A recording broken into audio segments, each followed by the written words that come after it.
So we'll do that for calculating. Okay. Hi, everyone. Welcome to Senate meeting number 1. We're going to go ahead and begin. If you just joined virtually, please make sure that you also join the iClicker University Senate Academic Year 2021-2022 course. That is how we're going to be voting. So you need to be joined in the course in order to vote. If you are attending in person, Tempe, downtown, Polytechnic, or down west, go ahead and do the same. Because we are in hybrid mode, we can't use the Zoom polling because not everybody's on Zoom. We're going to be using the iClickers. Instructions were sent. So you should have the iClicker and account set up either on your mobile device, on your tablet, or on your laptop to join. Okay, Eduardo. All right. Thank you so much. Let's go around and do a campus sound check, and I will begin with the downtown campus with President Yuri Glover. Testing. We're here downtown. Thank you so much. Over to the Polytechnic campus with President Kaiselka. Hi, this is Chris Kaiselka coming to you from beautiful East Mesa. I hope you can hear me. Thank you so much. And ordinarily, we come over to the Tempe campus with the Don Haglund, but obviously we're here and the sound is working. And then we'll roll over to the West campus with President Burleson. President Burleson here. Thank you very much, and we're happy to be here. Thank you so much, Mary. I now call the first Senate meeting of the 2021-2022 year to order. This is one of the rare times I get to use this. Welcome, everyone. So let us now move on to Jody Donner, who is with iClicker, and she will give us a quick tutorial on how to use this product.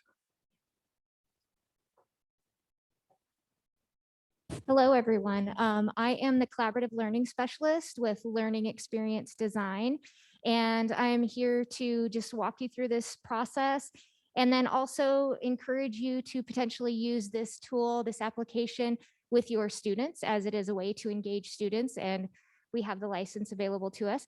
So currently I see that we have 89 attendees. I do want to mention that we have a breakout room that is open in Zoom called iClicker Support that you can choose to join if you need some assistance. And here in Tempe, we have some assistance. We have Dave from iClicker. He's helping us to make sure that everyone's getting logged in. So the idea that we would like to promote is that you would use the application on your mobile device, and that's just called iClicker. It's iClicker Student App. And if you would download that, then you'll be able to sign in as a student using your ASU single sign-on. And then you'll be able to choose the course, the Senate course 2021-2022. So Maria is now going to go through this presentation just to make sure all of these instructions have been sent out to you. And we did do the orientation and then another test session. So I suppose what I would really like to know is if we have anyone who needs some assistance, because I do know many people have already gone through this process. So does anybody have any specific questions that we can answer with the in-person group? And then also remember, you can jump into that breakout room in Zoom if you need some support. And that's Colin Williams from iClicker is in there to help us.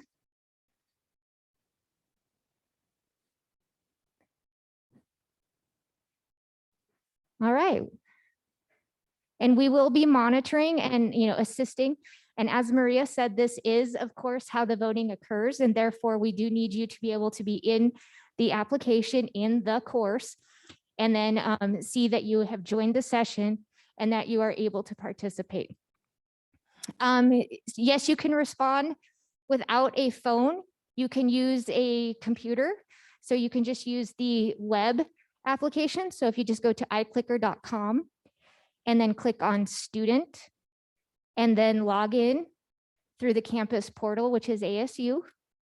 And then you would be able to join the course If you haven't done that, you do have to locate it. If you've already done the joining of the course, then you can just jump right in and join the session. And then you'll see our questions as Maria has them coming through. Any other questions coming about in the chat? Okay. If you are in the iClicker class, you should just see probably exactly what's on screen right now, I think is what Maria is broadcasting. Do you have the session running, Maria? Click on. Okay, I think, yes, it is running. So they can see whatever's on the screen. So there isn't a current question, but you will see that displayed once we get to that point. Okay, is there anything else? And also, yeah, if you see anything from previous, that was just our testing. So you will see once we do a test run, a test question, you should be able to respond. So do we want to try that, Maria, since it sounds like we have everybody who I think most people have joined? And again, I'll be moving around the room with Dave. Here in Tempe, we have people, of course, at every site to help. And then we have Cullen in the breakout room as well. So I'm going to give this back to Maria. Hello, hello, can you Thank- hear me? Hello, can you hear me? Can you Yes. please mute? Can you hear me? I think there's a I question. need to get in the breakout room. Okay, then click on the breakout room grid on the bottom. Click on the breakout room grid on the bottom and then choose iClicker support. That's the breakout room.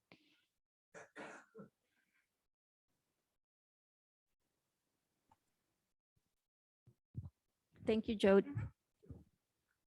Thank you, you. Jody. Although I Okay, don't everyone, see we're it gonna go now. ahead and move on to quorum.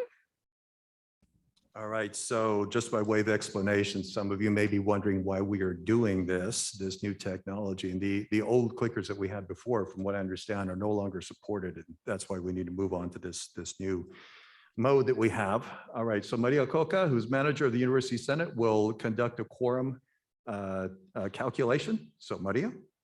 Okay, everyone, welcome to Senate meeting number 1. I'm gonna go ahead and run the first poll. Please remember that it will be running for about 30 seconds and I will give a 5-minute warning heads up that we're gonna close it. So the first question is, which campus do you represent? Options are downtown campus, Polytechnic, Tempe, or West.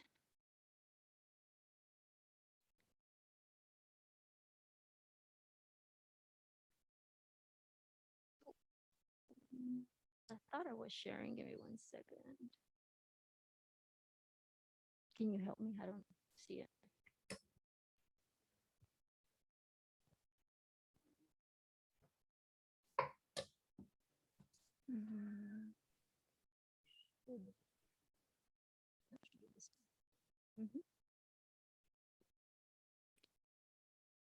Okay, we have about 100 responses. We're gonna go ahead and poll.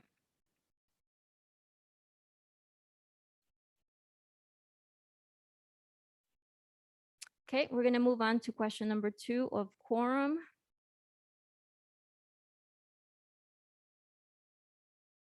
Which reads, how are you planning to attend Senate meetings? In person, virtually via Zoom?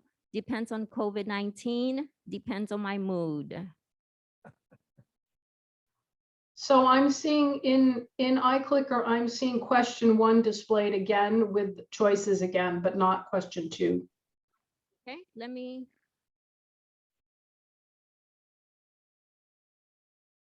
Okay, There it goes. are you seeing question number 2 now? Got it. Yep. Thank you for the feedback.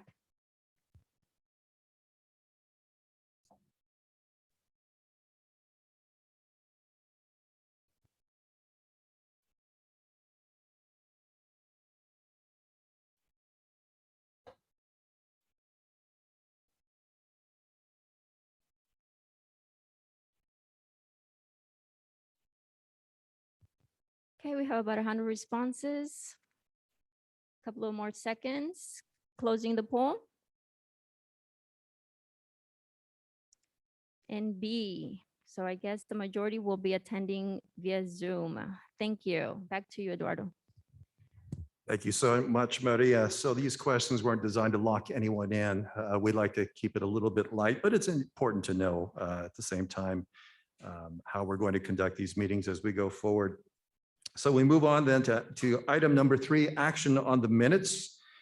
So the minutes for the last Senate meeting of the 2020-2021 year that was held on the 26th of April, 2021 have been previously distributed. Are there any corrections or additions to the minutes?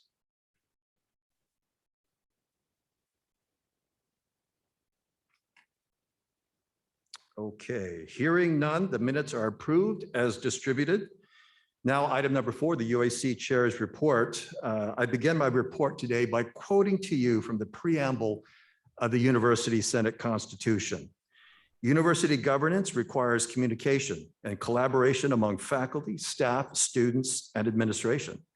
Collective wisdom improves decisions, promotes consensus, and builds trust. The faculty and academic professionals of Arizona State University, through this Constitution, provide for the organization and procedures by which they may efficiently and effectively contribute to the governance of the university in support of its collective effort to promote the economic, social, cultural, and environmental health of the communities it serves. There are hereby created the Academic Assembly, the University Senate, and the University Academic Council. So I encourage all of you to take a look at the Constitution on a regular basis. You can find it at usenate.asu.edu, all the way to the right in the About link.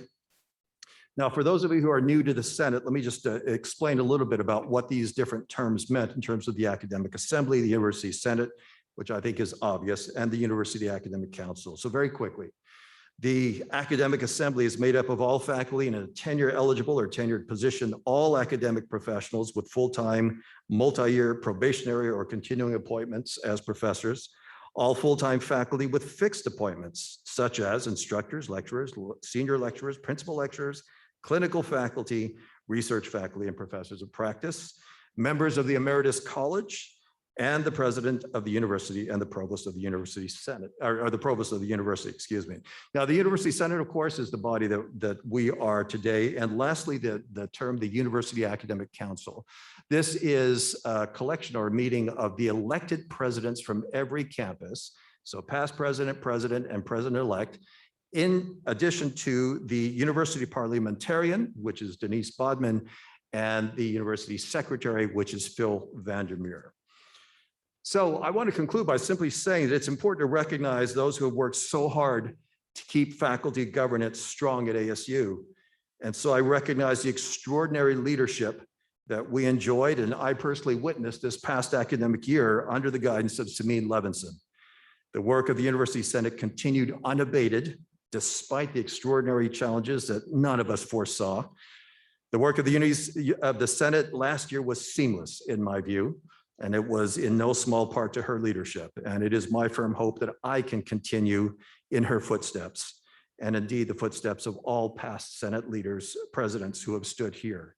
I also want to begin this meeting by recognizing the extraordinary work and dedication of our committee chairs and senators who served on committees, who continued the work of the Senate committees despite the challenges that we all faced last year. You rose to the occasion with aplomb and distinction. May we all continue forward in that same spirit and dedication this year, one that promises to be interesting and with its own set of challenges and opportunities as well.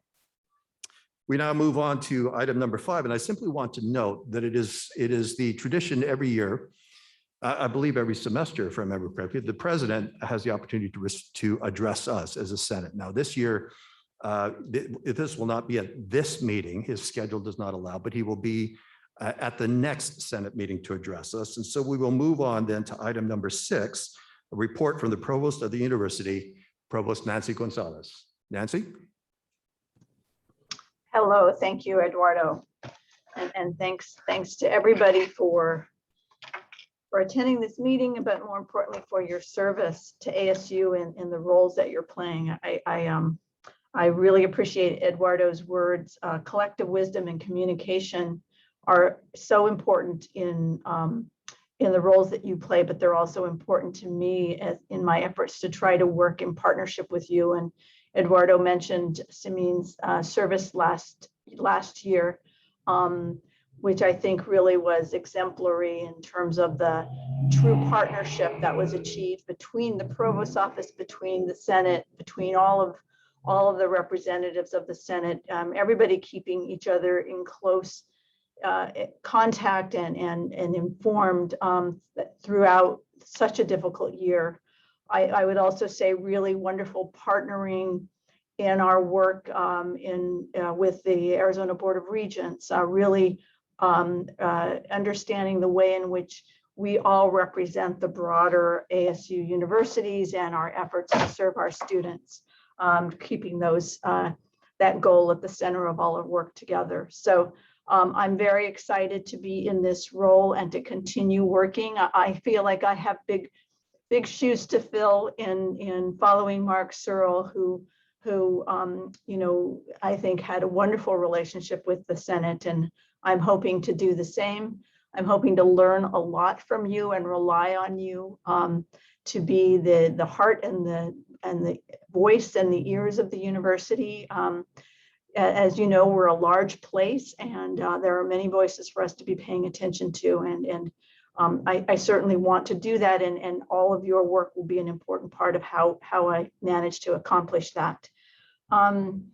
I have spoken recently in the prior meetings, even just last week, kind of giving a broader report on where we are with the university, focusing on all that we have to be grateful for, quite honestly, in terms of the robustness of our university, the strengths of our finances, the ways in which we continue to make progress despite the pandemic and the very robust return to fall. So I'm not going to repeat those details again. I do want to comment, however, that we're now in the beginning of week 3, 2.5 weeks really, and things are going remarkably well. As you know, we brought 77,000 students back to our campuses. That's a lot of students during a difficult time. And we were grateful for implementing the masking policy. And we know that it took all of you and the faculty to implement that. And it's been really a remarkable response. By and large, we're seeing excellent compliance. And it's not 100% by any means, but truly excellent compliance.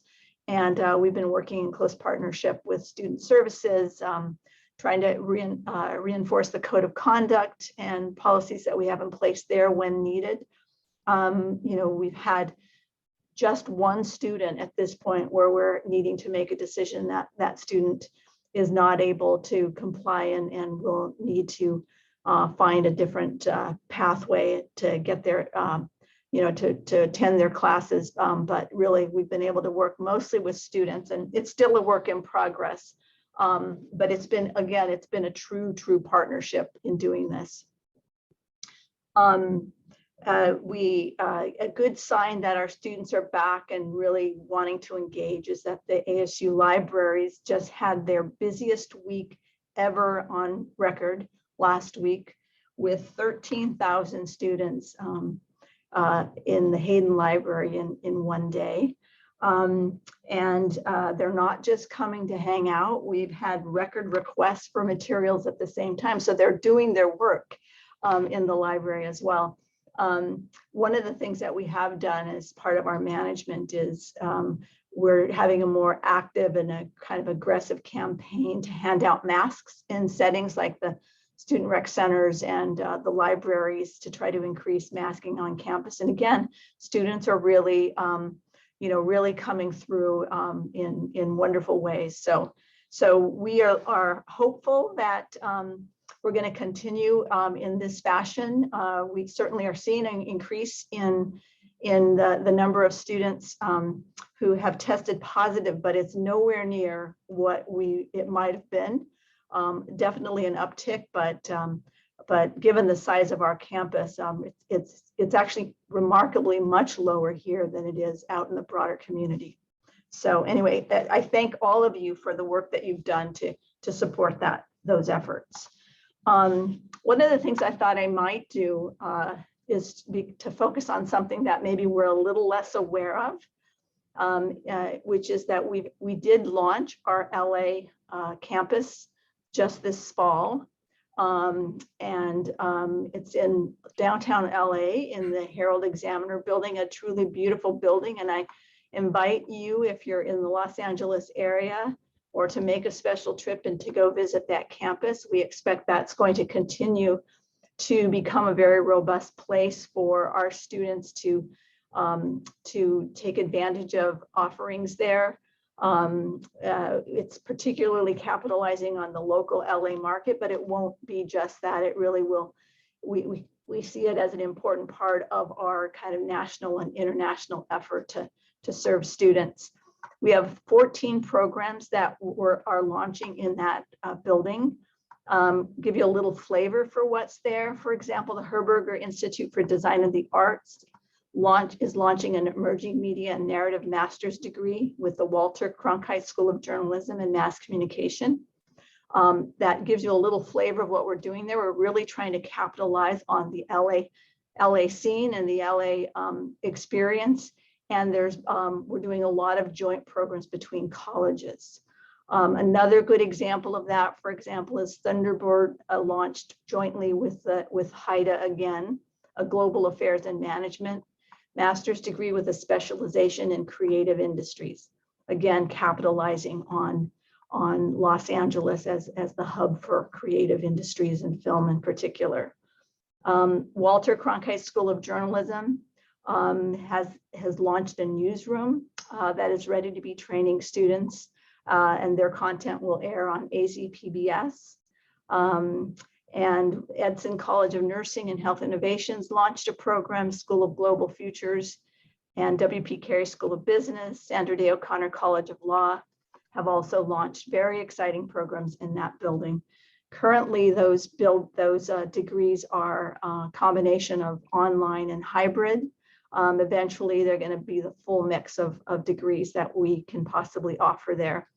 And the LA building is also the launch of something that you probably will hear more about called ASU Local, which is an opportunity for our online students to have some experience with immersive supports to their education. So online students can come to the LA building and make access of opportunities like career counseling and coaching, and really be able to connect with other students to give them that high touch experience that online students don't typically have. So anyway, that's a very exciting new venture for us in LA. It's off to a great start. And then finally, I just want to say one more thing, I think just to raise our awareness of all that's going on about us, and maybe also to remind us of what we have to be grateful for. We've had several students who have been experiencing the horrible events in Afghanistan. 8 students of ours actually who were still in Afghanistan and needing to get out, as well as a visiting scholar that we had there. And ASU's efforts to help evacuate those students and get them to safety has been nothing short of tremendous. We have experts all across the university working on transport, working on making connections, working on getting them to other countries safely, and dealing with visa issues to get those students safely out of Afghanistan. So it's really kind of been humbling to see how much care and effort has gone into that. And ASU will also be serving as a home for Afghan scholars at risk who are looking for a place, and will host up to 10 scholars who either traditional academics or even particularly those in journalism who are at risk in Afghanistan, and we'll try to provide them with a place here with us at ASU for a year or two. Anyway, something to understand about what we're doing as a global community. But beyond that, I'm just grateful to be here, and I'll go ahead and pass this back to you, Eduardo, and happy to take any questions. Thank you so much, Provost Gonzalez. Why don't we go ahead and do this, and we'll have time for just a few questions. We'll go ahead and start with the downtown campus. Johanna, are there questions there?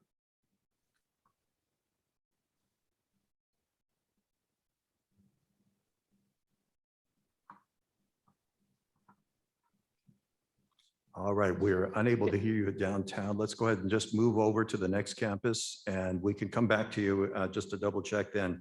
On the Polytechnic campus, Chris? No questions here. Thank you. All right, thank you so much. Here at the Tempe campus. All right, I see none. Let's move over to the West campus. Mary Burleson?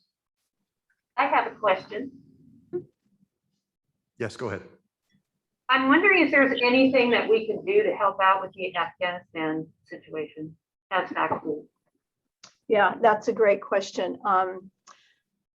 You know, I think if we do bring scholars to ASU, I think there will be ways in which we're going to need help to get folks settled, to, you know, they would come with families to get them information about schooling for their children, to get them kind of settlement services. And, you know, we do have teams. We're blessed with a lot of expertise in refugee resettlement and kind of international affairs. Thunderbird has been very engaged in this as an example. So I think as this evolves and there are ways for you to contribute, I'll let you know. You can donate to efforts, relief efforts. If you want to do it, particularly in the academic realm, Scholars at Risk is one example of an organization that you might want to donate to. But that's a great question. And if there are other opportunities, we will keep you informed. All right, thank you so much. So we do have some questions online. Muddy, are you able to read them for us? So the question, actually, we have a senator with her hand up. Heather, can you apologies. unmute yourself? Go ahead. Sure. Hi. Thank you so much for giving us this overview of things that are going on our campuses and also globally. I have a question in regard to the masking in the in Hayden Library, because I've been teaching there and I've noticed that, well, yes, there have been a lot of students in the library, and when I've been there, usually fewer than half of them are masked, and it seems like it doesn't seem like a good situation. And so I was wondering if ASU is going to do anything to increase masking or even require masking in areas where there's a lot of traffic among students. Yeah, as you know, we focused our masking requirement on our classroom situations. But we are monitoring areas where there is congregate areas that are also potential areas of risk, and the library certainly is one of those, particularly with how many students want to be in the library. What we're aiming to do and be in a focused way is trying to do more passing out of masks and trying to encourage that. As we watch the numbers of our students who are diagnosed positive, if we need to make other choices about requiring masks in other settings, we will do that. But that's certainly an area that we're watching. Thank you. Okay. We have Senator Gilberto Lopez. Go ahead and unmute yourself. Hi, so my question is with regards to ASU LA. And what are the plans for faculty who are currently at ASU here in Tempe or in Arizona who might be interested in teaching courses at ASU LA? Where can I read more about that or learn more about that? I think the best, great question. I think the best thing to do is to speak with your deans to understand what types of opportunities might be available in your discipline for some of that engagement. And, I think, we're always interested in new ideas. So I think, but that is where I think the conversation should start.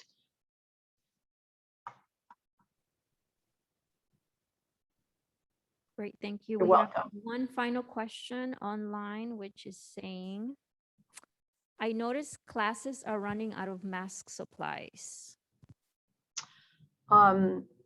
Is that right? Okay. I'm sure that our supply chain is working on that, but I will make sure I raise that issue immediately. I'll send an email right as we're speaking here to make sure there's broad awareness of that problem. Thank you so much. And we're going to take one final question, which is Jody Swanson. Go ahead and unmute yourself. This is the last question we'll take. Hi there. Thank you very, very much. I'm Jody Swanson from the Tempe campus. I just had a quick question, especially for our vast online community. I know that a couple of years ago with Hurricane Dorian, there was a statement released in support of students who are, just acknowledging that these kinds of situations can inhibit students' ability to engage with class or get their assignments completed. And I'm just wondering with Hurricane Ida, how extreme it is right now, and then also the continuing fires and evacuations on the West Coast. I don't know if there could, if we should acknowledge that or, put out a statement if that could be done on behalf of these online community learners. Yeah. Thank you for that. Typically we will be watching closely to see opportunities for us to not just help our own students, but other communities. And so that is a decision about communication that's made kind of at a central level. And I'm not sure what may or may not be planned, but one of the things I do want to stress is that we have been emphasizing a lot with our faculty on campus faculty about the need to be supportive and tolerant of students who are struggling.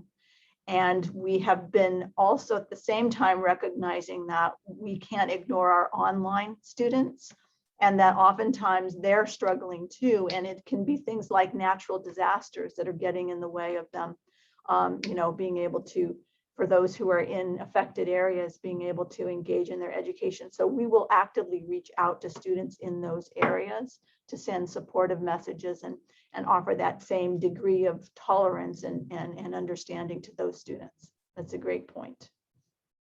Thank you so much.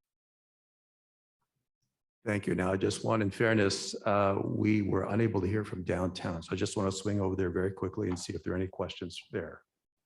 No questions from the downtown campus. No questions from the downtown campus. Thank you so much. The sound was a bit muted, but we got that. Thank you so much.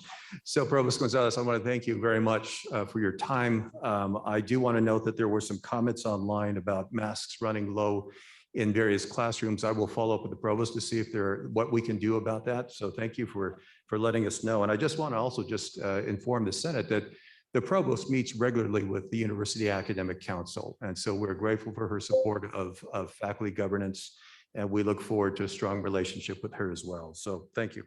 Okay. Now we have the opportunity, Ivan, to invite guests, and I've chosen to start off this academic year with inviting Terry Pipe.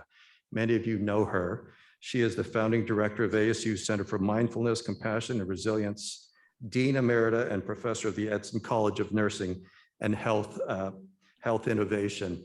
I can think of no one better to ask to say a few words to us as we begin this academic year, recognizing what we've gone through in the past academic year as well, just about the resources that are available here at ASU and other practices just to keep us healthy and sane. So Terry. Thank you so much. I really want to echo the provost's words of gratitude to each one of you. You have really stepped into this leadership role, eyes wide open about the challenges that are in front of us, and also willing to be surprised by whatever comes next.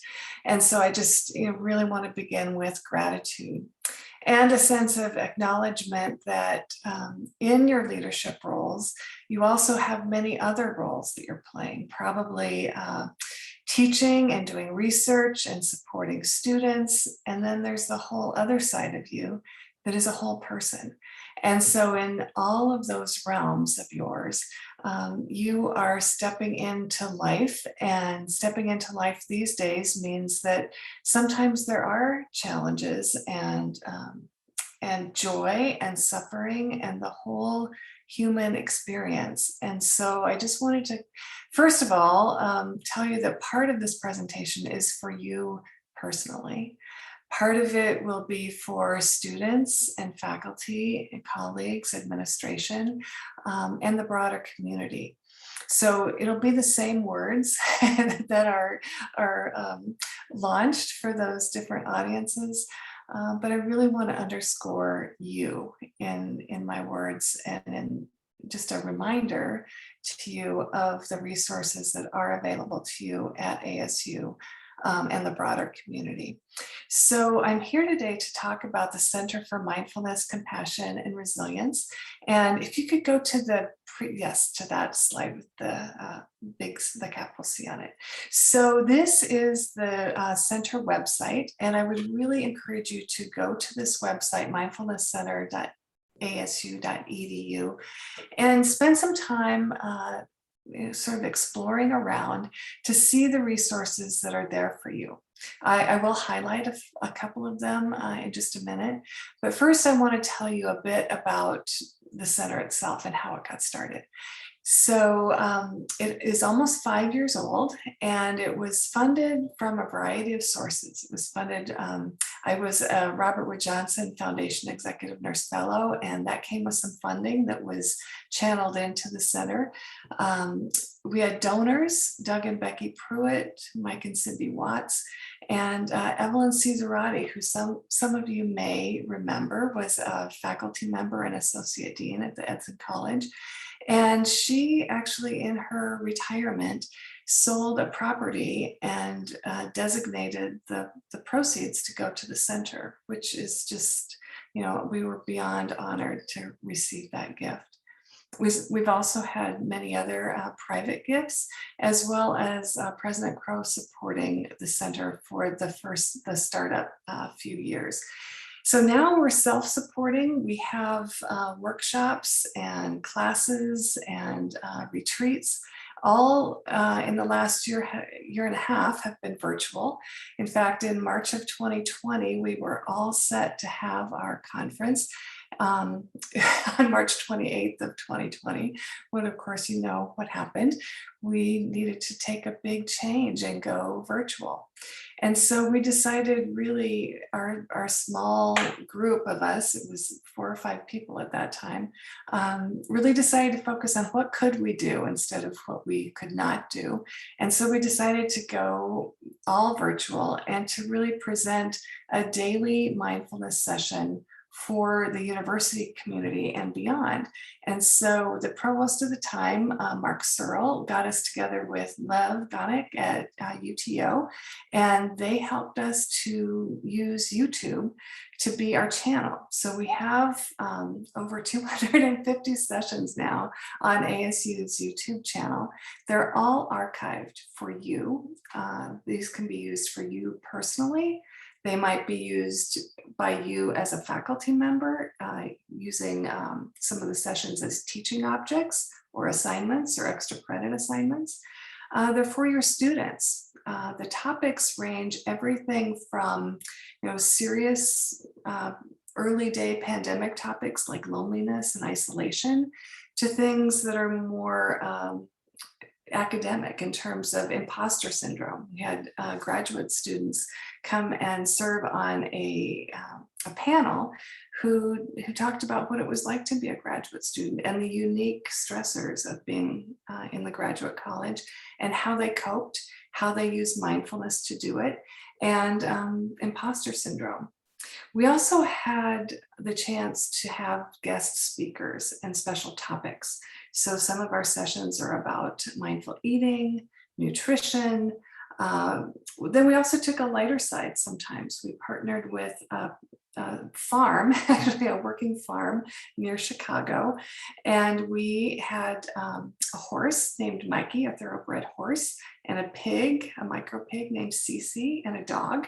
And their owner, who was very well versed in mindfulness. And so he worked through the human-animal interface to teach lessons about mindfulness and do so with levity laughter and just the connection that we all have with animals. And those were some of our most popular sessions. I think the students really enjoy seeing animals and having that chance to interact with them, even if it's online. What we learned from this experience of going online was that, for our conference, usually we would have about 200 people that would attend, only capped by the space that we could occupy. And going online, we could just lift off that frame. And so over the course of a year and a half, we had 84,000 encounters, over 84,000 encounters in over 94 countries. We had a regular participant that was from London. He showed up every single day for Midday Mindfulness. And so it really taught us that thinking about things in a limited way is really not necessary. We can lift the frame off and go with our imagination. Thank you so much. Yes, this is some of the topics of Midday Mindfulness. And if you are curious about, what are the other topics? If you go to our mindfulnesscenter.asu.edu, you'll see a link that has a Google document that is live and interactive. And you can go on there and see brief descriptions of all of these sessions, and you can link to them. They have keywords, they have the name of the presenter if it wasn't the center staff that was doing it. And you'll see that over this summer, we also had a whole session on equitable mindfulness. So thinking about mindfulness for all, and how do we use contemplative practices and centering, focus, and presence to really elevate conversations that need to be had, but need to be had with a sense of non-judgment and connection and awareness of listening and of acknowledging that there are many viewpoints on a lot of these issues. So how do we elevate the conversation, both with listening and with being able to express ourselves? So the last slide, the last of three, is just highlighting a few of the student opportunities that we've had. So we've worked with Barrett students every year that the center has been open. We've also had undergrad, other undergrad students with us, student interns and graduate students. And I've taken the liberty of highlighting a few of those that were topics of dissertations and things that we have in the works right now, including the HRSA funding mechanisms. We're working on two different grant mechanisms that are focused on helping health professions, students, and the broader community in terms of the burnout and compassion fatigue that are happening currently in the health professions world. So more to come on that, I hope, later if those proposals get funded.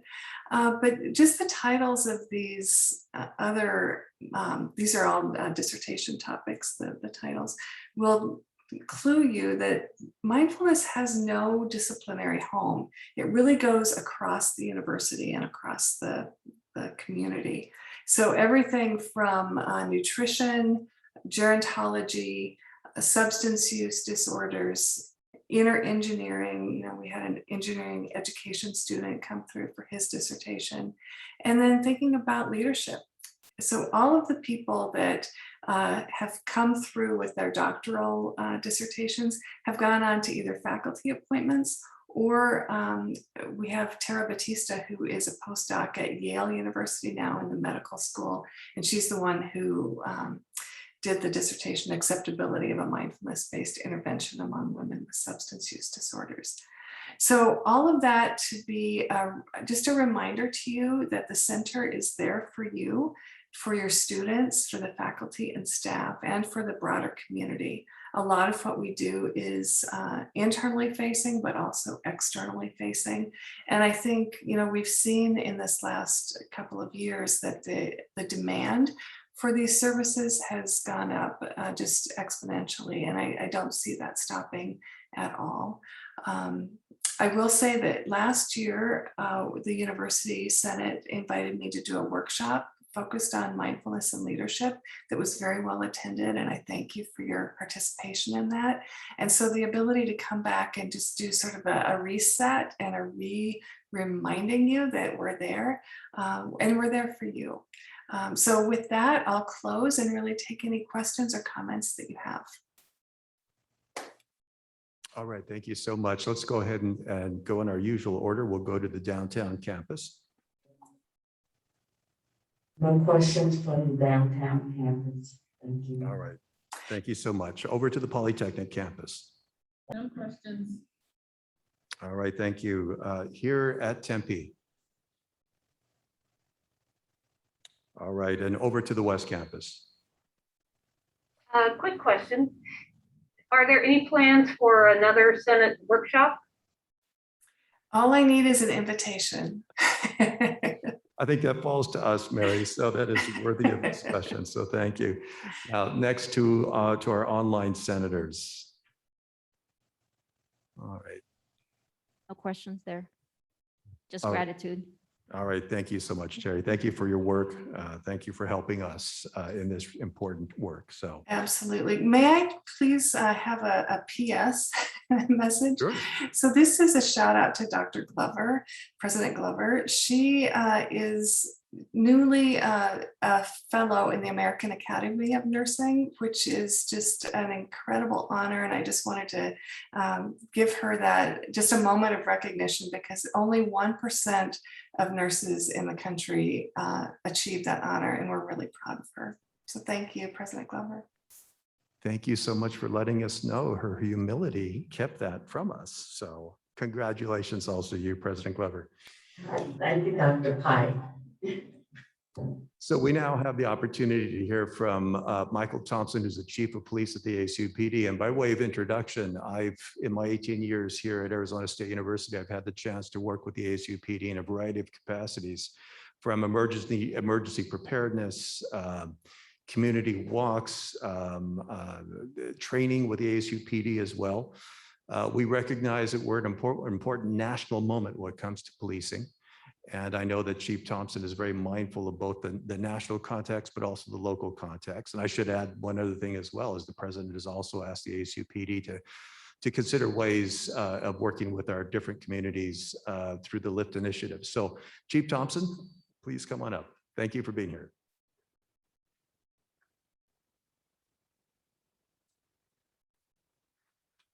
Thank you, Dr. Pagan.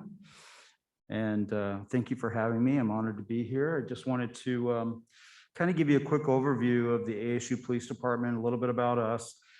Not everybody has the opportunity to interact with us on a daily basis, good or bad. And so I wanted to make sure that we met with everybody and answered any questions that everybody might have. So we'll go ahead and switch the slide for me. So just really quickly, I want to talk a little bit about our accreditation to the department, and then I'll talk about the LIFT initiative and then some of the programs that we offer in case anybody wants to take advantage of those. Go ahead, the next slide, please. Sorry. So everybody's probably overly aware of all the issues that have been brought up over the last year and a half, almost 2 years now, in relation to policing across the United States. One of the solutions that is out there that people are presenting that they feel is a way to improve policing across the United States is through some kind of accreditation, where there is a set of standards that everybody works towards, abides by, gets audited on, and so forth. Now, accreditation has been around for many, many years, but not too many police departments take advantage of it. It's not easy to do. It costs some money, and it also is difficult to maintain once you achieve it.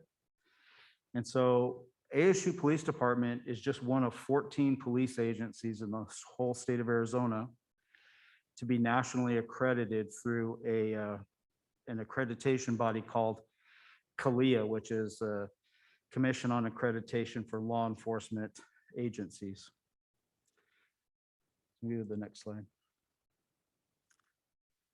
And we are one of very few agencies who are duly accredited. So in other words, we have the CALIA accreditation, and then we also have IA-CALIA accreditation, which is similar to the CALIA accreditation, but IA-CALIA is specifically geared towards university police departments. So there's another set of standards on top of the other standards that other agencies are doing that we also have to meet and abide by. So just this month, we received accreditation again through CALIA, through the evaluation process and being audited, and we passed with no conditions, meaning that they didn't find any issues within the police department.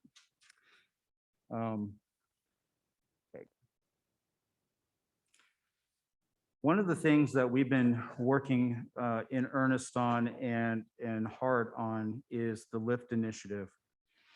Even with accreditation and us being ahead of the curve, so to speak, as far as a lot of police agencies go, it doesn't mean that we're perfect in any way, and that we always recognize that there are ways that we can constantly and continuously improve. And so we take those things seriously, and we've been in communication with our community, as well as the committee that was put together by President Crow on the LIFT initiative. And so specifically, the piece that applies to the ASU Police Department is T7, which is about education, training, community involvement, and increased diversity within the police department. One of the things that was being asked is that that the police officers that are working the street and responding be at least have an undergrad degree, a baccalaureate degree. We actually, a majority of our officers already have baccalaureate degrees, and many of them have master's degree. And so this doesn't sway us from this goal. That doesn't mean all of them do, and we encourage some do to continue to work towards their degree programs. The training that they're talking about is procedural justice and legitimacy training, not just cultural awareness. That doesn't even begin to cover what needs to be discussed in this country as far as policing goes. And so we are working with our committee to make sure that there is robust training being developed that all police officers within ASU PD will go through. We're engaging with our community. We're getting a software put together that will actually survey all of the people we come in contact with after we have interactions with them to see if they are satisfied with the service that they received, any issues that they may have had, any concerns, et cetera. Also, ASU, and it's going to be on the next slide, don't switch yet, but ASU has had for many years one of our apps called Live Safe. And what I've done, or what the police department has done over the summer, is we prepared a piece of the Live Safe app to actually be called Cop Check. So if you open up your Live Safe app and you push the little plus button down at the bottom, on the second page, you will see a little sign that says Cop Check. And what that is if our community is out and about and they see our officers acting in a way that they feel is inappropriate, they can push that button and send a text, video, audio. It'll go directly to our dispatch center. The dispatch center will notify the officer that they've received a cop check on them, so that hopefully they, if they're doing something they shouldn't be doing, they will stop. And second, a supervisor will be dispatched immediately. If the supervisor finds that they're acting inappropriately, an investigation will be conducted and will be dealt with however the appropriate response is. If the supervisor gets there and it happens to be something that is within policy, or it's the appropriate way to respond, or the person who's observing this doesn't have the whole picture and they need to be educated on the rest of it, then the supervisor will take that opportunity to talk to them and let them know what's going on. So we see this as a way of having an opportunity to engage with our community and educate them, and also giving them some voice directly as soon as things are happening. So we added that. Many departments are looking at that piece of the app that also have Live Safe, and they're adding it to theirs to include USC, Department of Public Safety in California. And then the last thing there is increased diversity. One of the that ASUPD is committed to is the 30 by 30 initiative, which is a national initiative where we want to increase the makeup of our department to 30% female officers by the year 2030. So we are currently at about 13% female officers. And so we want to get that much higher. And there are many reasons for that. And when we bring more women onto the department, it will also increase the diversity of the department as far as race and backgrounds and things like that. So that kind of goes hand in hand. It's one big package. The reason we're doing that is because we feel that female police officers typically have the right aptitude to be in a university setting. They typically have less complaints against them and are less likely to use any kind of physical force when dealing with a situation. So we want to make sure that we are providing the best services we can to the community, at the same time increasing the diversity.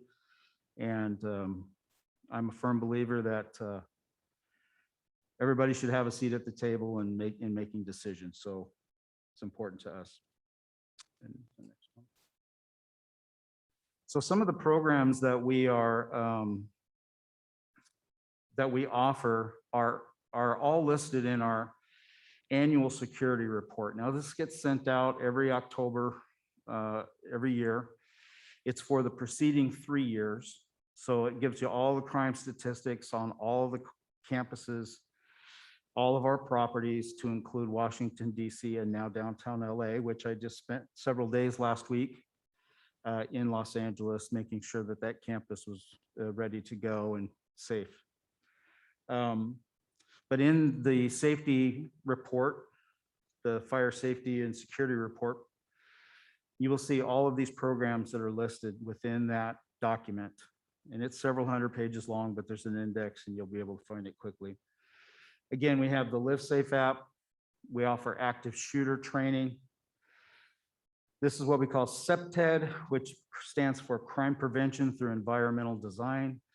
If you have a particular place on campus that you feel unsafe in because of lighting or bushes that are overgrown or any other reason, please let us know. We'll come out and do an evaluation on that area and make recommendations to facilities to make sure that that gets remedied as quickly as possible, because we don't want anybody feeling unsafe on campus. We have drug awareness and safety classes. These are for not just students, but also faculty members who may encounter somebody who may have issues, and it'll help to identify some of the stuff that you may come into contact with. We do university housing orientations, workplace safety. We have a diversion program for alcohol issues.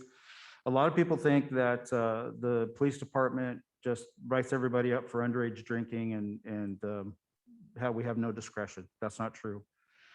We actually, we recognize that many people come to the university and may already have some issues with addiction issues and substance abuse. And so it is our opportunity as a police department to make sure that rather than trying to give somebody some kind of criminal record before they leave the university, we can get them on the right track and maybe have an intervention and make sure that they get the help that they need. So they, instead of getting arrested or a citation, they refer to the Dean of Students office, and they have a diversion program where no criminal charges are brought against them, but there's an evaluation and some penance that has to be paid to, but nothing that we have to do with. The police department kind of backs away from it at that point and leaves it to the academic or the discipline to the dean of students office. Our international students are often targeted because they're unfamiliar with several things that happen in the United States.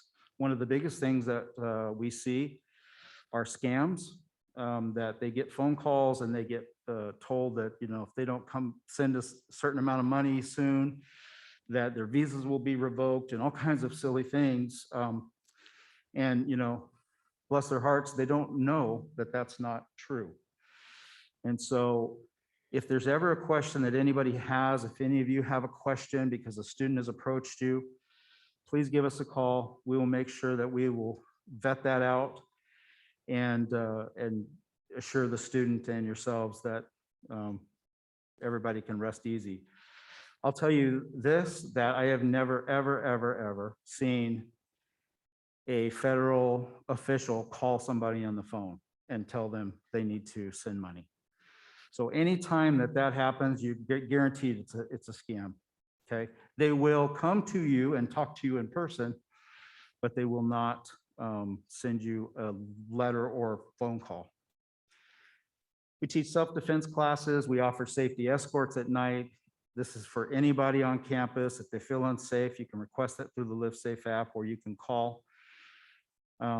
And we can escort you from A to B on campus. We obviously stay restricted to campus and the parking lots. We don't drive over to Mill Avenue or downtown Scottsdale and give people rides back, but we do make sure that if they're on campus that they're safe and they get where they need to be. And again, we have personal safety classes. So in essence, that's really what I wanted to make sure that I brought in here today. This is the website to the Clery report. If anybody is interested in that, the new one will be posted the beginning of October. We are required by law to post that every October 1st. And so just know that when you see that one coming in October in about a month, it will be for the 2020, 2019, and 2018 academic years. It goes 3 years in arrear. So you won't see 2021 until next year. I wouldn't expect a whole lot of statistics because there was an empty campus for the most part. But, and I'll be glad to answer any questions that anybody has. All right. All right, let's go ahead and go down to downtown. Are there any questions from downtown? Questions from the downtown campus. Thank you. All right, thank you so much. Polytechnic campus. Yes, we do. We have a question here. Yeah, I have a question. I'm wondering, particularly with the international students, because that's the majority of our master's students, is there some kind of educational workshop or for both the international students and even other students on how to identify and prevent becoming victims of scams? Yeah, much like Terry, all we need is an invitation. So if you feel like that would be worth while and your students would be interested in that, please send me an email and I will forward it to Detective Dan Herman at the police department. And he works with the international students all the time.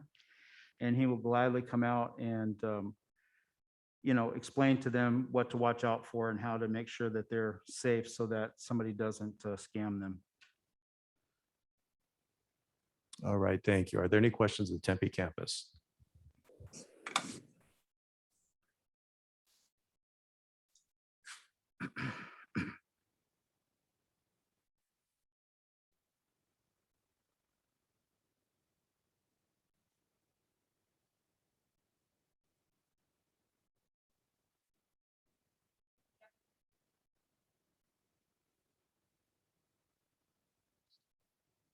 Can you hear? Whoa.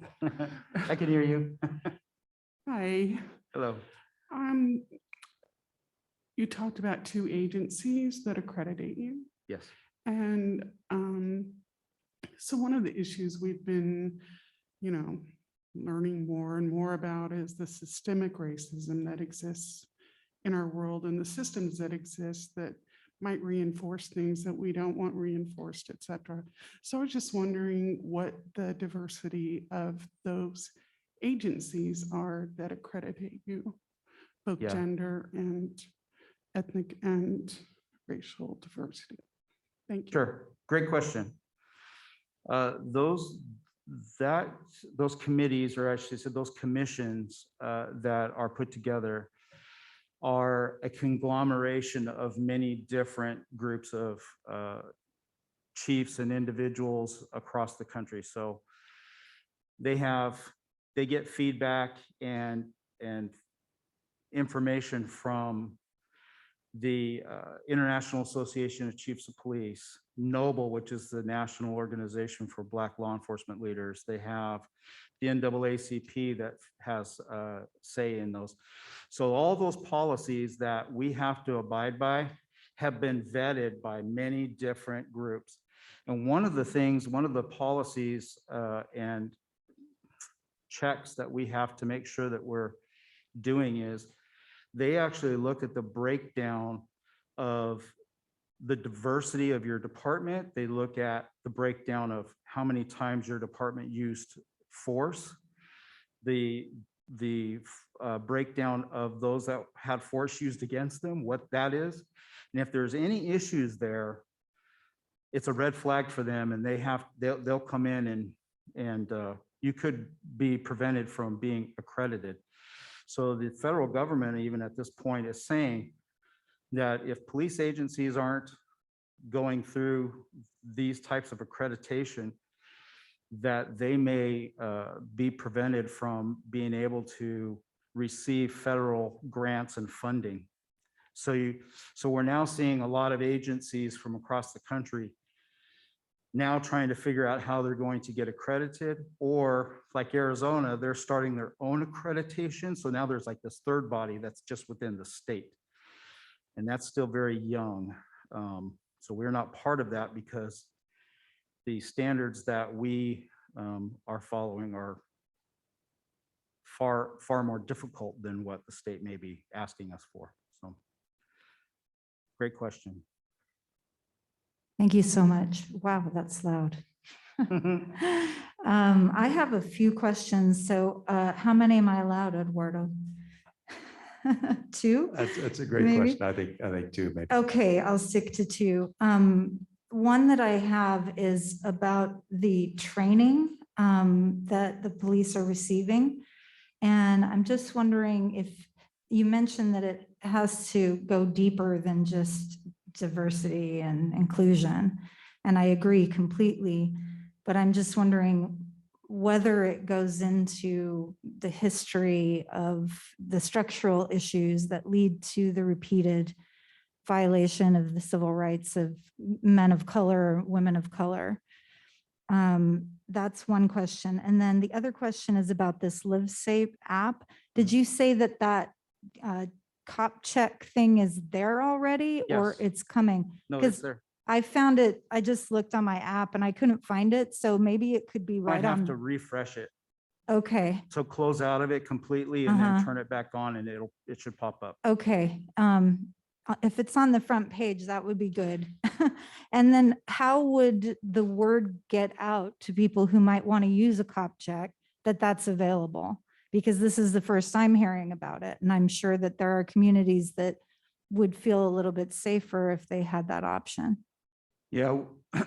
Okay, so I'll try to answer all your questions in order, but the training that is being prepared by the LIFT committee, which is Colleen Jennings Rogensack, Dr. Jeffrey Wilson, and a few other people. And so they are looking at all of those aspects. So in other words, I wanted somebody to be able to tell me, what do you guys want to see the police trained in? And let's do that rather than me run off and trying to invent something that they think isn't quite robust enough. And so that is still in the process. I haven't seen any lesson plans yet, but I know that that is something that is important to them and President Crow, and it will be done. Those questions will be addressed within that training, I'm sure, as far as the systemic racism and the things like that that we've seen in many of the cities across the country. So I can't really speak to that too deeply because we're very, very cognizant of that type of behavior, and we constantly are checking that kind of stuff within our own systems. The second question was Live Safe app. How do we get the word out? We did a press release last week and several news stations came out and we did interviews. We're sending it out on our social media channels. I'm sure that there will be more press releases on that. And possibly, you know, ASU Now or something like that, but we're trying to get it out there as best we can by being very open about that. So if you look on the front of your Live Safe app, if you open it just to the main page and look at the bottom, there's a little plus sign and a little blue dot. Inside that blue dot, push that. And then on the next page, you should see several icons that say suspicious activity or something. One of those should be cop check. And then there was a third or just two? No, I think that was it, just to, LaDon, we can play a role in getting Yeah, that I word can out. help you So we're with it happy if- to do that.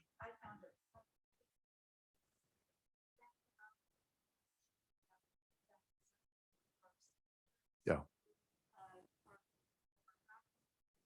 Yeah, I'll send it to Dr. Pagan and he can distribute it. happy to do so. Thank you so much. Okay, so two more, if you hold on, Chief. West Campus, let's roll over there. Yes, I have a question, Eduardo. Chief, I have two questions. The first one is, what is the current makeup of the police department at ASU? Because you said you are aiming to have 30% women. And in life, women always wear the more work than men. So you're expecting them to be nicer and not to be as forceful. But right now, what is the current percentages of white versus non-white? And my second question is a person of color as likely to be in the diversion program as a white person? Do you have any data? How many non-white people were you able to just get away from the criminal path and to be in the diversion program? Yeah, I don't have the data with me on that today, but I can get it to you. But when we send those over, that's all the Dean of Students data, I would imagine. We just don't give them a citation and defer them over there. And then the other thing is the diversity of the police department. As I said, we have about 13% female. And off the top of my head, I think it is currently 20% Black. I want to say like 40%, 50% white, and then other. But I can send you that data as well. Yeah, we'll be happy to share that information. Thank you so much. So last one, online, Maria, are there any questions? Yes. Yes, we have Senator Tracy Perkins. Can you please unmute yourself? Yeah, hi, thank you for this presentation. So I had a follow-up question. One of the prior questions was about the accreditation, and you mentioned that the accrediting bodies, if I understand correctly, one of the things that they will flag as a problem is if you have racial disparities in your policing. And you had mentioned previously that there were no problems in your recent accreditation. So am I correct in understanding that there are no racial disparities in ASU's policing, that the white students get, approached just as much for jaywalking or biking in the wrong place or drug use, whatever the case may be? What they look at is they look at have we received any complaints or grievances in relation to that. And when we do, we report those and we address those. And typically, if we get those kind of complaints, the Office of University Rights and Responsibilities, OURR, independent third person or third body, will look into those and address those. But I can tell you that the students that are, of the people that we arrest, majority of them are not students at all. Okay, we work in a huge metropolitan area and our campuses are wide open. And so we get all kinds of issues that come onto campus looking to victimize our students by stealing their property, things like that. Those are the majority of the things that we deal with. We deal with students on very minor things such as underage drinking, coming back onto campus intoxicated. And even in those situations, students are typically taken to the hospital to get treatment first before we even address any kind of violation. But I can tell you statistically that white students far outweigh any other category on our statistics as far as arrests go. But it's not just students. Again, I should just say, let me correct myself. White individuals are arrested far more than any other group of people. But again, very small percentage of our arrests are that. I think that's a misperception that a lot of people have. They think that we just arrest students all the time, and that's not true. Thank you. Thank you. We have one more question, Eduardo? Do we have, Chief, do you have time for one more question? All right, thank you. Senator Gilberto Lopez, can you please unmute yourself? And that will be the last question. Thank you. Thank you, Chief. So my question is about that referral program. Is this standard practice that 100% of students get referred if they're, you mentioned the substance use, and also who has access to this data? So the people that can get referred to the program are people who are underage and drinking, right? So if they're over 21 and they've been drinking and they come onto campus, then it's not against the law unless they're driving, right? But and once you go into the diversion program, part of that is that if you don't complete the program or you decide you don't want to go, then you can be, they do refer it back to the police department for us to file the citation, because that's the whole point of the diversion program, is that you participate. And if you don't, then you could get a citation. So I don't have the data on how many people, I don't even think we keep track of it, but how many people go into the diversion program and then decide to come out of it because they don't want to do with it.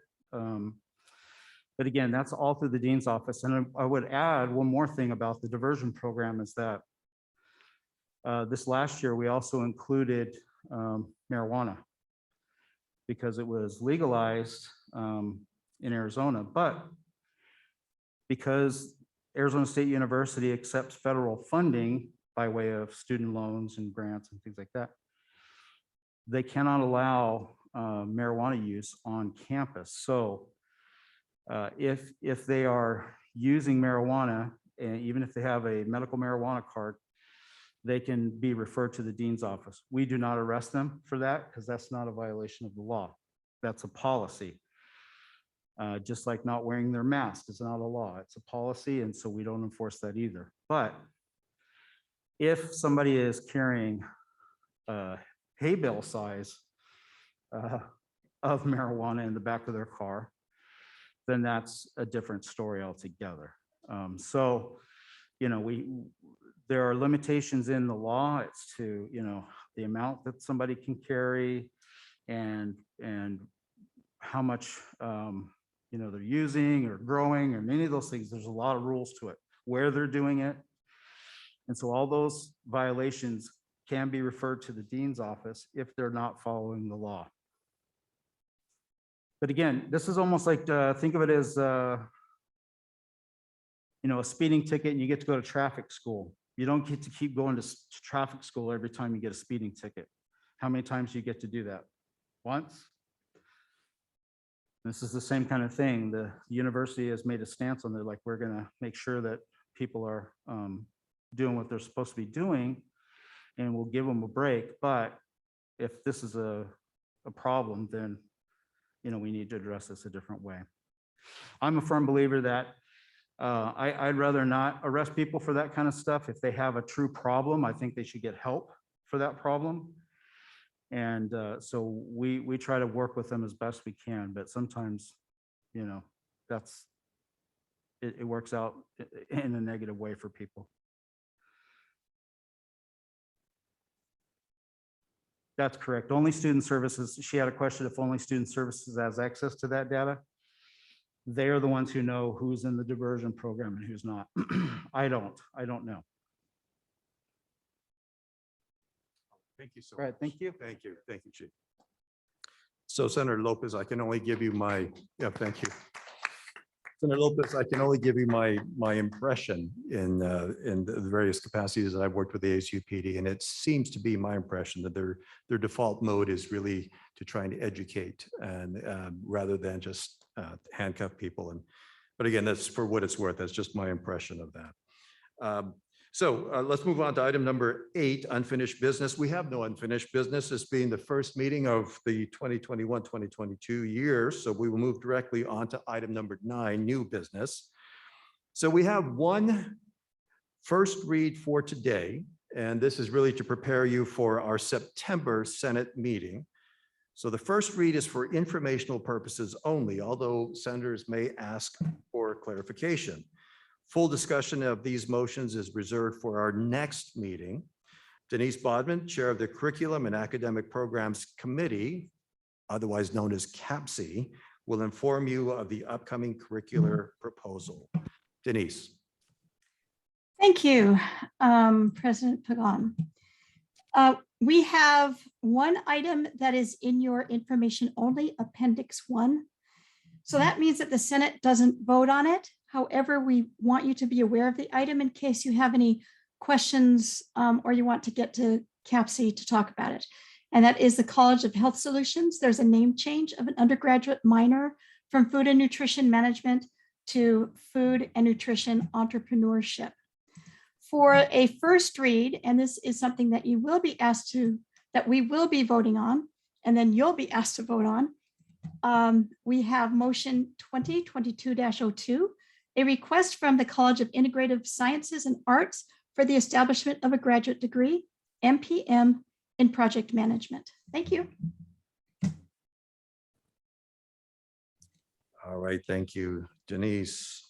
We will now address, if you have any questions, again, just reiterate what Denise said. If you have any questions or concerns regarding this upcoming proposal or any upcoming proposals, please contact Denise or me before the CAPC meeting, which will occur on Thursday. Now, let's move on to address motions that are second reads and action items.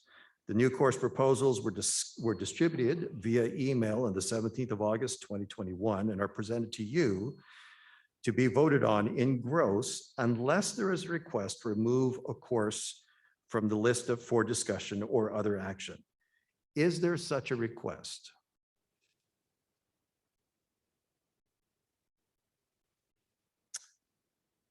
All right, hearing none.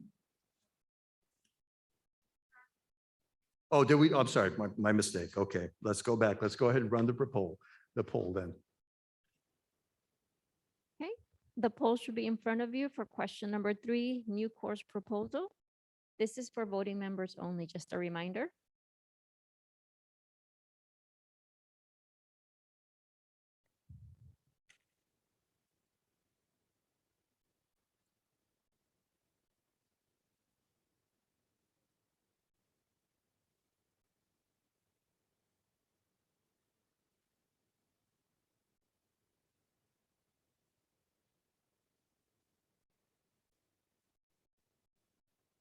Few more seconds. We have about 96 responses.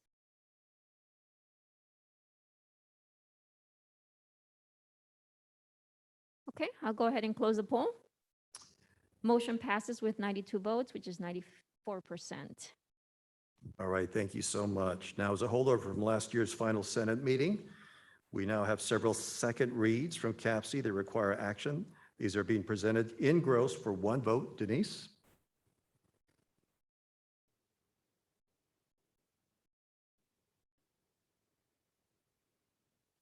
You're muted, Denise.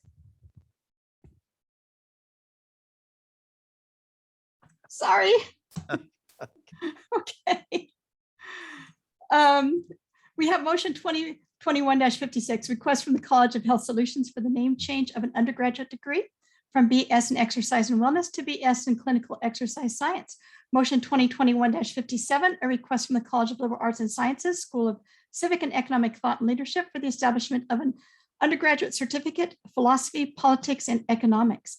Motion 2021-58, request from the Herberger Institute for Design and Arts, the Sidney Poitier New American Film School for the establishment of an undergraduate degree, BFA in Film and Media Production. Motion 2021-59, request from the Herberger Institute for Design and Arts for the name change of a graduate certificate from Socially Engaged Practice in Design and Arts to Community Engaged Practice in Design and Arts. Motion 2021-60, request from the Watts College of Public Service and Community Solutions, School of Criminology and Criminal Justice for the name change of a graduate certificate from Corrections Management to Corrections Leadership and Management. Motion 2021-61, request from the Watts College of Public Service and Community Solutions, School of Criminology and Criminal Justice for the establishment of an undergraduate certificate, Juvenile Justice. Motion 2021-62, request from the Watts College of Public Service and Community Solutions, School of Criminology and Criminal Justice for the establishment of an undergraduate certificate, Legal Issues in Criminal Justice. That's it. Thank you, Denise. That was impressively fast and clear. Is there a request for removal of any of these motions for further discussion?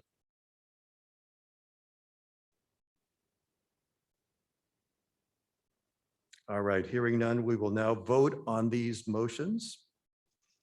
Do you approve of the CAPC consent agenda as read on 08/30/21?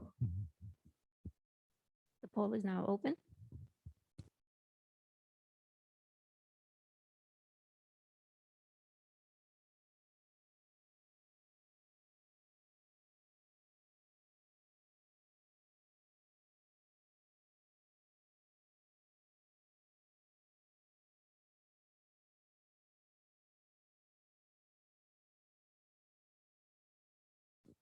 Okay, closing the poll.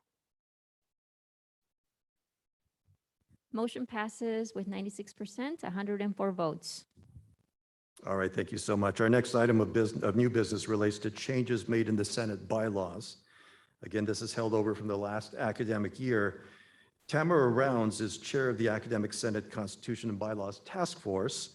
She was unable to attend today and asked Phil Vandermeer to take her place. Phil? Yes, good afternoon.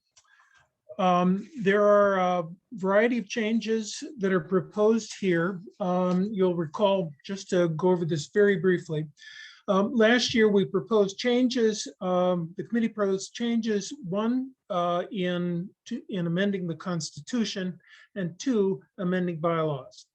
The amendments to the Constitution required not only Senate approval, but also approval by the Academic Assembly.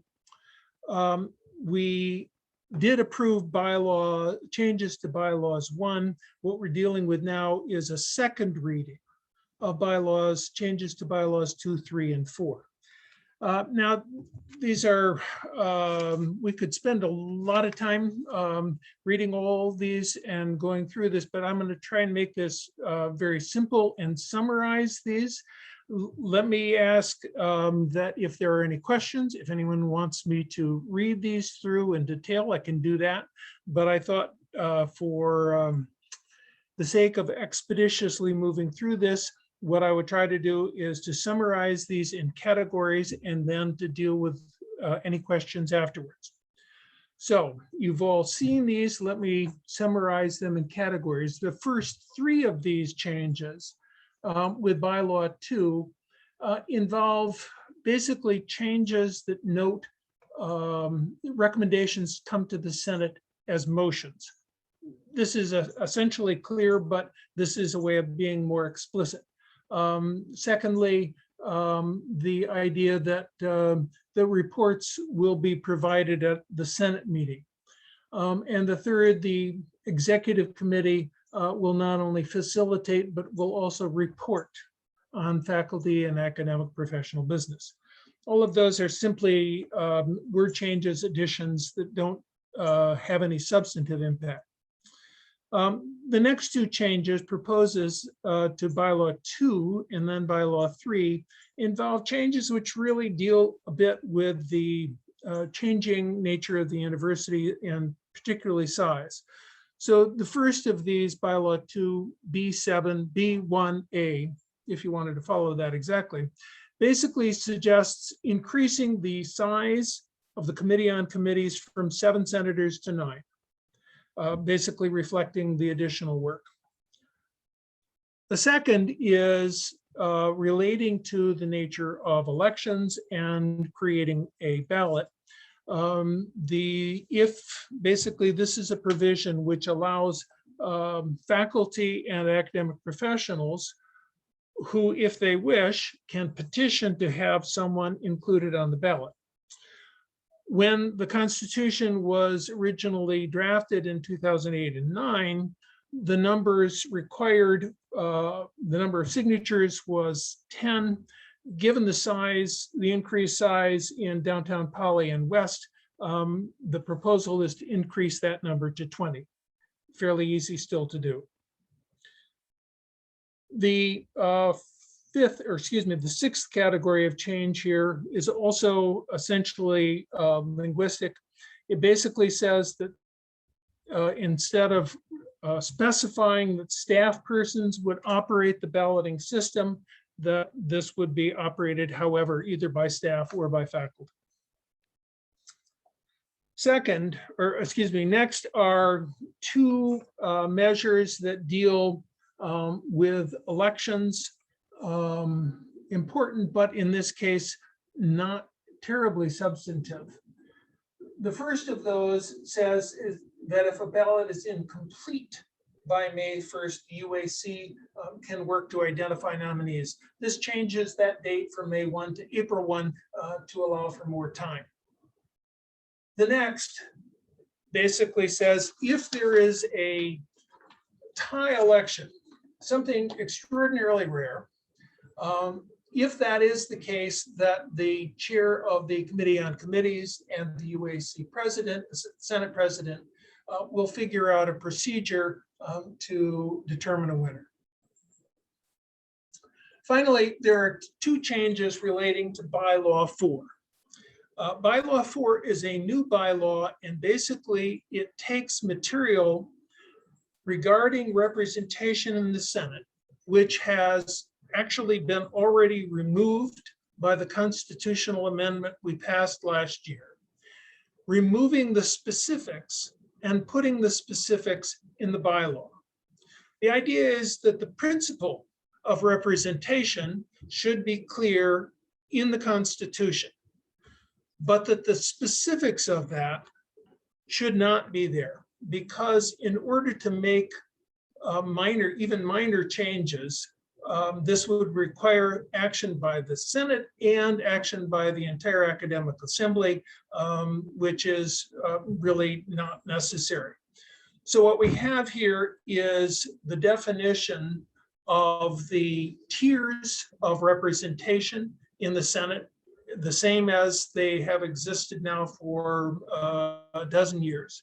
And the second is to identify the non-degree granting units which have Senate representation.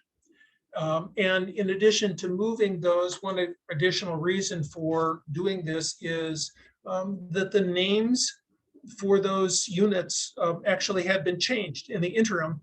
And the only way, if those are still in the Constitution, the only way to fix that would be to ask the entire academic assembly to make a change. Under these circumstances, we can simply do this by putting this in the bylaws. So those are the changes that are being proposed here. Are there any questions or concerns?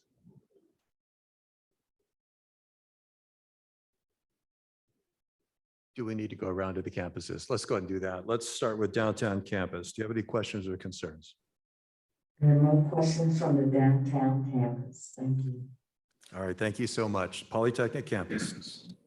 No questions, we're good, thanks. All right, thank you. The Tempe campus. Right, I see none. The West campus. Not from us, thank you. All right, Maria, are there any online? None online. All right, thank you so much. A motion has been brought forward by the Constitution and Bylaws Task Force, changing the University Senate bylaws. Is there any discussion? This question I have to formally ask. All right, hearing none, we will now vote on these bylaws. Okay, the poll is open.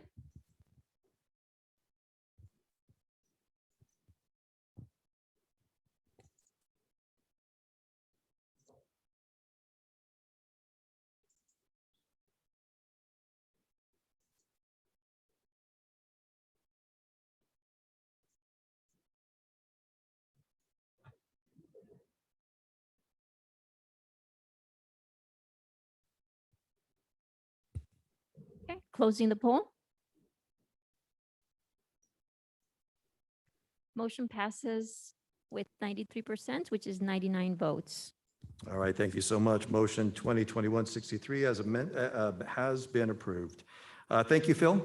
We have no further new business. Now, at this point is when we move to item number 10, Senate Committee reports, but this being the new academic year, we have no reports that I know of. So we move over then to item number 11, open forum. And this is the opportunity that senators have to ask questions, make statements, or present topics of interest to the Senate. So let's go ahead and go around in the order that we've done before. We will start with the downtown campus.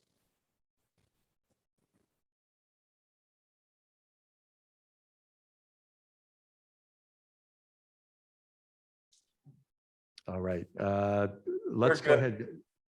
Okay, wait a minute. Good, we hear you. What was- There are no questions. Okay. or Thanks. Comments from the downtown campus. Thank you. All right, thank you so much. Polytechnic campus. No questions up, Polly. Thank you. Tempe? All right, everything looks copacetic here. All right, the West Campus. For us, thank you. Okay, I think that's enough. We didn't hear all of that, but okay. Anything online, Maria? Nothing online. All right, terrific. Well, there being no further business, the meeting is now adjourned. Thank you so much.